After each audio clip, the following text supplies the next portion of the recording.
হ্যাঁ এই তো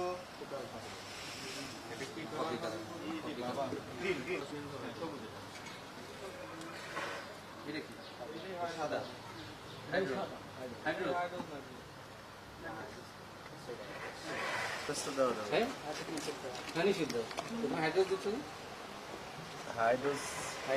কিডনিকে বিকল করে দেয়। হাইড্রোজ ব্যবহার করা যাবে না, রং ব্যবহার করা যাবে। একটা কালার হয়, কোন কালার হয় এটা? এটা কোনো কিছুর নাম চাইলে বুঝতে পারবে না।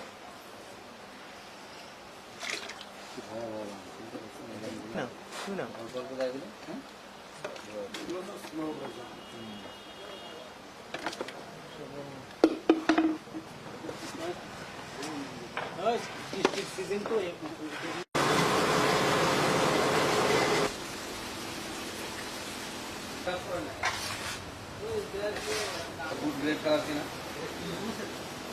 ঢাকা বাংলাদেশ না স্যার, এটা পূর্ণ ঠিকানা। আপনার যখন থাকবে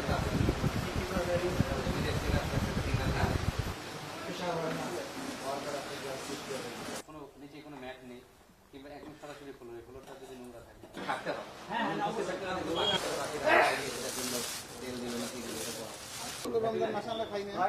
বিভিন্ন ধরনের 27 সেপ্টেম্বর অর্থাৎ 27 অক্টোবরে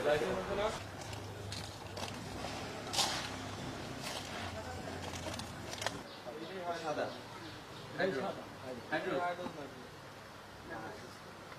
নিষিদ্ধ। হাইড্রোজ দিচ্ছ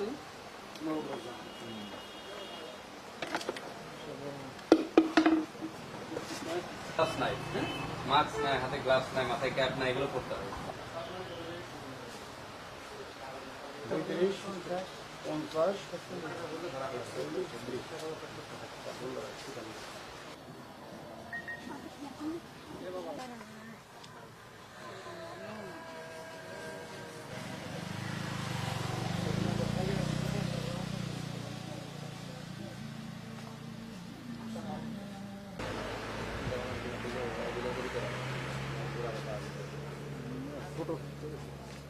জাতীয় ভোক্তা অধিকার সংরক্ষণ অধিদপ্তর আমরা আমাদের উপজেলা প্রশাসনের সহযোগিতায়, আমাদের consumer association of Bangladesh cab এবং আমাদের প্রিন্ট এবং ইলেকট্রনিক মিডিয়া সাংবাদিকদের সহযোগিতায় এবং আমাদের আইন শৃঙ্খলা বাহিনী, বিশেষ করে আমাদের রায়গঞ্জ থানার আমাদের একটা টিম এখানে উপস্থিত আছে এবং জেলা পুলিশের একটা টিম।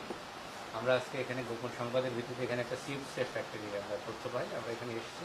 এটা কাঁচা চিপস হিসাবে আমরা বাজারে বিক্রি করে। তবে এই চিপসের এখানে আমরা নিরাপদ খাদ্যের যিনি এখানে অফিসার আছেন তিনি কিছু অবজারভেশন দিয়েছেন যে এখানে বিভিন্ন ধরনের রং ব্যবহার হচ্ছে, যে রঙগুলো ফুড গ্রেড লেখা আছে কিন্তু এই ফুড গ্রেড কালারের যে উৎপাদনকারী প্রতিষ্ঠান সেটির পূর্ণ ঠিকানা নেই, মানে নাম আছে কিন্তু পূর্ণ ঠিকানা নেই। এবং এই রঙগুলো উনি বলেছে এটা ব্যবহার করা যাবে না, কিন্তু উনি এটা ব্যবহার করেছে। এবং আপনারা এখানে দেখেছেন যে উনি যেভাবে চিপসগুলো শুকাচ্ছে রোদে, সেটা কিন্তু অস্বাস্থ্যকর পরিবেশ। এবং চিপসগুলো যেগুলো উৎপাদন হচ্ছে সেখানেও অস্বাস্থ্যকর পরিবেশ এবং ফ্লোরগুলোতে ন্যূনতম স্বাস্থ্যকর যে বিষয়গুলো স্বাস্থ্যবিধি সেটি অনুসরণ করা হচ্ছে না। এবং আমরা এই বিভিন্ন অপরাধে ভোক্তা অধিকার সংরক্ষণ আইনে এই প্রতিষ্ঠানটির বিরুদ্ধে আমরা আইনগত ব্যবস্থা নিই।